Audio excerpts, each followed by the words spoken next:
welcome back. I'm Dee, and if this is your first time checking out a video, I've been part-time SUV camping in my Hyundai Santa Fe Sangria since September 2021. And to keep it short, a few weeks ago, I decided to go ahead and put a plan in place to transition from SUV camping over to van life. It'll still be part-time. So with that comes a major decision. What type of van would fit me and my family's needs for van life, camping in a van? Just to recap, in case you didn't see that video or if you're new here, I have a few requirements that I need for the van. So the first requirement is I want to be able to bring more of my family members with me.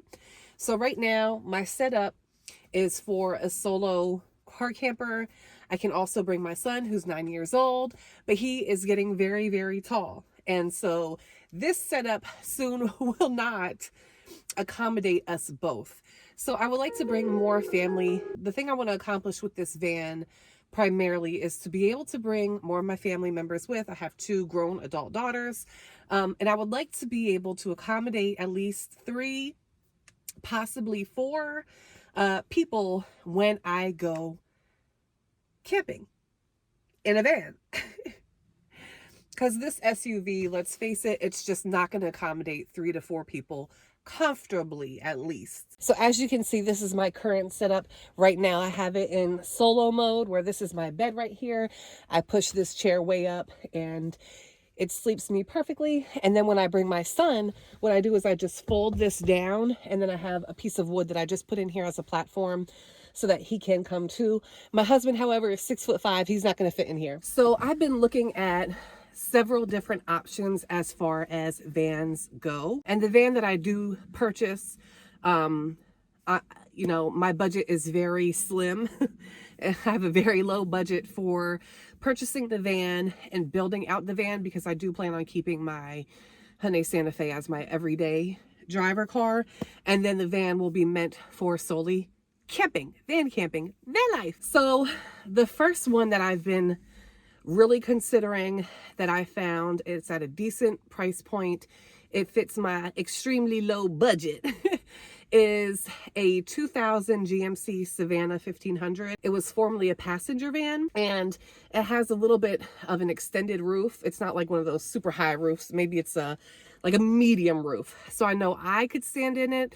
My daughters could stand in it. My son could stand in it. I don't think my husband's going to be able to stand in it. It's priced a little bit above what I would like to spend, but it already has a bed, and I believe the floor is already done. So I would save money and not having to do the floor, and also save money on the materials that it would take to construct a bed. But I don't know too much mechanically about 2000 GMC Savannahs. You know, I've gone to Edmunds online and just looked at different reviews from owners of the van, and I'm kind of getting a mixed bag, so I don't know what to truly rely on. I know at the end of the day, it's going to be a super used van with what I would consider pretty high mileage on it. So the one that I'm considering, it's a little bit above 200,000 miles. So if you know anything, mechanically speaking, about the 2000 GMC Savannah, drop a comment below and let me know, is it worth getting a 2000 GMC Savannah with a little bit over 200,000 miles on it in 2025? Is it worth the purchase? And the other thing that I'm considering is, with that van, online it says it gets 12 miles per gallon in the city and 17 in the highway. So that's not too great. But I think if I'm serious about that, that's kind of like a sacrifice I'm going to have to make.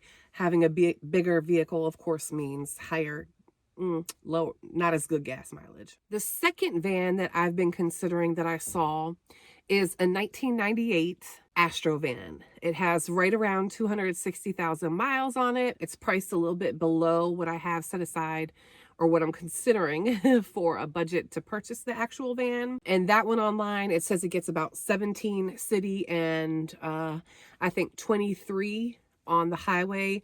It has just your regular standard roof. It's not the extended version. So I'm kind of like, how much more room am I really going to have Will I really comfortably be able to fit 3 to 4 passengers? Is my 6'5" husband going to be comfortable in there if I make the bed, going lengthwise instead of widthwise? I've heard a lot of good things mechanically about them, but I don't know if it's just because they're so nostalgic and people just really want to like them. If you have any expertise in those Astro vans, let me know.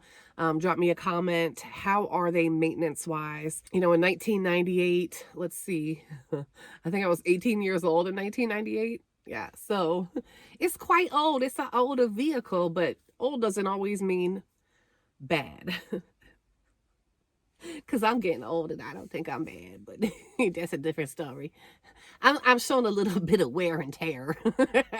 Then the next one I'm considering, which, okay, I won't go into that yet. It's a 1993 Volkswagen Eurovan. This one, again, is priced a little bit above what I would like to spend on the van, but hear me out.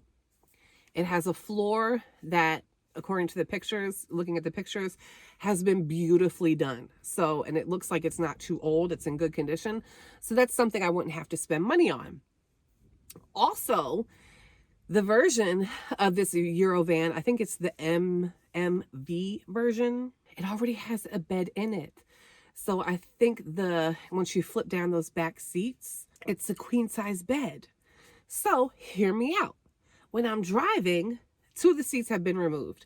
So when I'm driving, I'll have 1 seat for me, a seat for a passenger, and then I'll have 3 seats in the back when the seats are in the upright position. And then when we want to go to bed, I just lay those out and it becomes a queen. And I can also do something handy with making like a loft type of scenario. So 2 can comfortably sleep in the queen and then a 3rd person in the loft.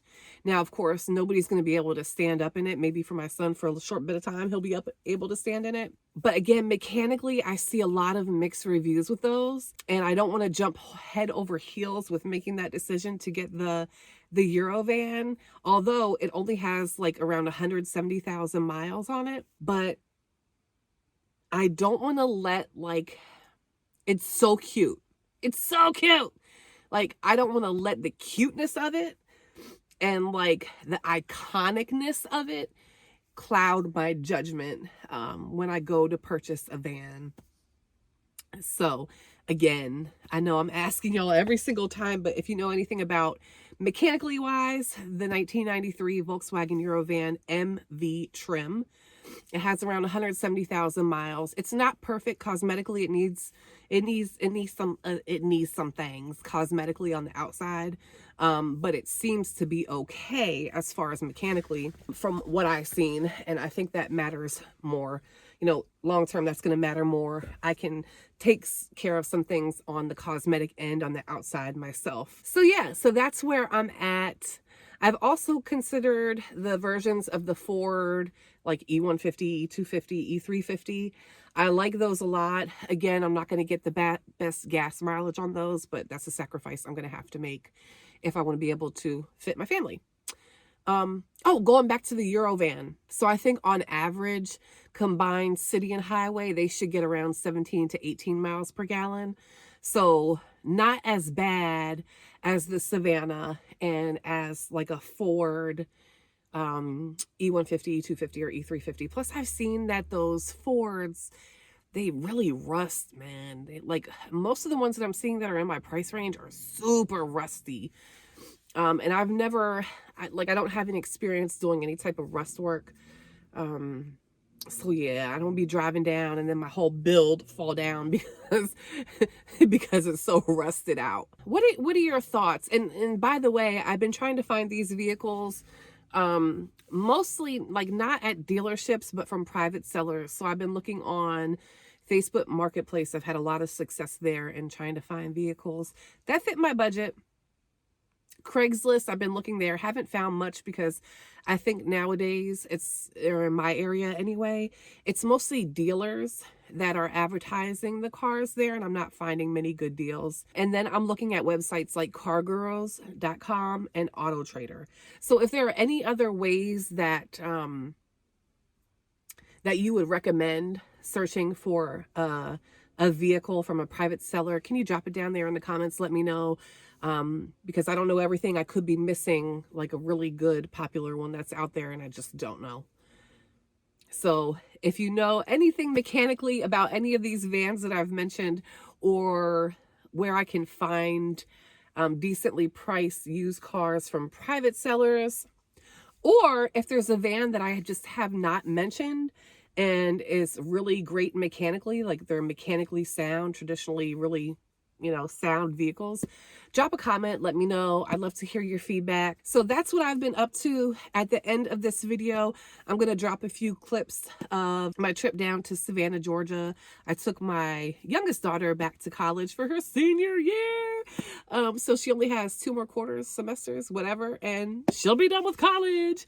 So, yeah, excited about that. I barely beat the snow back home because I went down last weekend. My home base is in Maryland, so we got quite a bit of snow. So that's all I have today. Just my thoughts and updates on a potential van that I'm choosing. And I really wanted to get y'all's feedback on, mechanic things, and if there's any other van that I should be considering that I'm not considering right now. So that does it for me. Thank you so much for watching. If you're not already subscribed, please consider subscribing. Great community over here, very positive folks over here. So come on over, join these rows. So come on over to the D's family if you feel so inclined, to the D's Rose family. All right, have a great day. Be safe out there. My thoughts, my well wishes go out to the folks who are struggling with the fires out in the Los Angeles and surrounding areas, and also to all the folks who have been left without power for a while because of all of the ice and wicked winter weather going on the last few weeks. Yeah. Stay safe. Happy camping, and I will see you on the next one. Bye.